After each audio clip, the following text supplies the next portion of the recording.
Alkisah dahulu kala, di sebuah wilayah yang kini kita kenal sebagai Jawa Timur, berdirilah sebuah kerajaan besar bernama Medang Kahuripan. Kerajaan ini berada dalam masa keemasan di bawah kepemimpinan seorang raja yang bijaksana dan dihormati, Prabu Airlangga. Prabu Airlangga bukanlah sosok raja biasa. Ia lahir dari pasangan Gunapria Dharmapatni, seorang putri dari Bali, dan Udayana, raja yang juga memerintah di Bali. Hubungan antara kerajaan-kerajaan di Jawa dan Bali kala itu sangat erat, salah satunya berkat pernikahan politik seperti yang terjadi pada Prabu Airlangga. Kisah tentang Prabu Airlangga dimulai ketika ia menikahi putri dari Raja Medang, yang kemudian membuka jalannya untuk menjadi pemimpin di kerajaan Medang Kahuripan. Dengan kecerdasan dan kepemimpinan yang mumpuni, ia berhasil membawa kerajaannya menuju kejayaan. Namun, meskipun ia sukses dalam memerintah, ada satu hal yang kemudian menggelisahkan hati sang raja seiring bertambahnya usia. Saat memasuki usia senja, Prabu Airlangga mulai merasakan dorongan batin untuk melepaskan kehidupan duniawi dan memilih jalan spiritual, yaitu menjadi seorang pertapa. Sebagai seorang raja yang bijak, Prabu Airlangga menyadari bahwa ia harus menyerahkan tahta kepada penerus yang tepat sebelum benar-benar mengundurkan diri dari dunia pemerintahan. Pilihan utama dan yang paling masuk akal adalah putri sematawayangnya, Putri Dyah Sanggramawijaya. Putri Dyah, selain menjadi satu-satunya keturunan dari permaisuri Prabu Airlangga, juga dikenal sebagai sosok yang cerdas, cantik, dan anggun. Banyak orang yang berharap Putri Dyah akan melanjutkan kepemimpinan ayahnya dan membawa kerajaan Medang Kahuripan tetap berjaya di masa depan. Namun, ketika Prabu Airlangga menyampaikan niatnya untuk menyerahkan tahta kepada Putri Dyah, sang putri malah memberikan jawaban yang sangat mengejutkan. Alih-alih menerima dengan tangan terbuka, Putri Dyah justru menolak tawaran tersebut. Ia dengan tegas menyatakan bahwa dirinya tidak memiliki keinginan untuk menjadi ratu atau memimpin kerajaan. Putri Dyah lebih memilih untuk hidup sederhana dan mendekatkan diri kepada Tuhan dengan menjadi seorang pertapa. Penolakan ini tentu membuat Prabu Airlangga kecewa. Harapannya untuk melihat putrinya melanjutkan dinasti yang telah ia bangun perlahan pupus. Namun, sebagai seorang ayah yang bijaksana, Prabu Airlangga juga memahami bahwa tidak bijak untuk memaksakan kehendak. Setelah berdiskusi dengan putrinya, ia akhirnya merestui keinginan Putri Dyah untuk menjalani hidup sebagai pertapa. Dengan keputusan itu, Putri Dyah pun berangkat menuju sebuah gua suci yang dikenal dengan nama Goa Selomangleng, sebuah tempat di mana ia bisa mendalami spiritualitas. Di sana, ia mengganti namanya menjadi Dewi Kili Suci, sebuah tanda bahwa ia telah melepaskan identitas lamanya sebagai seorang putri dan kini fokus menjalani kehidupan sebagai seorang pertapa.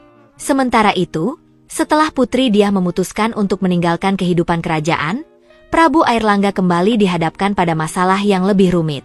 Ia harus menemukan siapa yang akan menggantikan dirinya sebagai raja. Meski Putri Dyah adalah anak satu-satunya dari permaisuri, Prabu Airlangga juga memiliki dua putra dari seorang selir. Kedua putra tersebut adalah Raden Jayengrana, yang dikenal juga dengan nama Mapanji Garasakan, dan Raden Jayawarsa, yang memiliki nama lain Sri Samarawijaya. Masalah besar pun muncul. Jika Prabu Airlangga memberikan tahta kepada salah satu putranya, ia khawatir bahwa hal tersebut akan menimbulkan rasa iri dan konflik di antara kedua anaknya. Ia tahu betul bahwa perpecahan bisa membawa kerajaannya ke dalam peperangan saudara, dan ini adalah hal terakhir yang tidak ingin ia lihat. Sebagai raja yang bijaksana, ia sangat paham bahwa kedamaian di dalam keluarga kerajaan adalah kunci stabilitas sebuah negara. Dengan kebingungan dan keraguan yang menyelimuti hatinya, Prabu Airlangga memutuskan untuk mencari solusi dari seorang pertapa yang terkenal dengan kebijaksanaan dan kesaktiannya, Empu Bharada. Empu Bharada sudah lama dikenal sebagai sosok yang sangat bijak, dan Prabu Airlangga yakin bahwa ia bisa memberikan nasihat terbaik dalam situasi sulit seperti ini. Awalnya, Prabu Airlangga meminta Empu Bharada untuk pergi ke Bali, tempat asalnya, guna mencari tahu apakah masih ada tahta kosong di sana. Jika ada, mungkin salah satu putranya bisa menjadi raja di Bali sehingga konflik di Medang Kahuripan dapat dihindari. Empu Bharada dengan segera berangkat ke Bali. Namun, ketika tiba di kerajaan di mana ayah Prabu Airlangga dulu memerintah, ia menemukan bahwa tahta tersebut sudah diberikan kepada adik bungsu Prabu Airlangga. Dengan demikian, harapan untuk memberikan salah satu putra Prabu Airlangga tahta di Bali sirna. Sekembalinya dari Bali, Empu Bharada melaporkan hasil pencariannya kepada Prabu Airlangga. Meski menerima kenyataan ini dengan tenang, Prabu Airlangga masih terlihat bingung. Ia merasa tak ada pilihan lain kecuali membagi kerajaannya di Jawa. Kembali ia memohon nasihat dari Empu Bharada. Setelah mendengar kegelisahan sang raja, Empu Bharada memberikan sebuah saran yang tak terduga namun masuk akal. Membagi kerajaan Medang Kahuripan menjadi dua bagian yang sama besar dan adil. Prabu Airlangga sempat ragu. Tetapi setelah memikirkan lebih dalam, ia menyadari bahwa inilah solusi terbaik. Namun, bagaimana cara membagi kerajaan sebesar Medang secara adil? Empu Bharada meyakinkan Prabu Airlangga bahwa ia memiliki kemampuan untuk melakukannya. Dengan menggunakan kendi sakti, Empu Bharada mengumpulkan air dari 7 mata air yang berbeda. Air tersebut kemudian dimasukkan ke dalam kendi, yang akan menjadi alat untuk membagi kerajaan. Dengan kendi sakti di tangannya, Empu Bharada terbang melintasi wilayah kerajaan Medang Kahuripan. Ketika ia tiba di tengah-tengah kerajaan, Empu Bharada menumpahkan air dari kendi itu ke udara.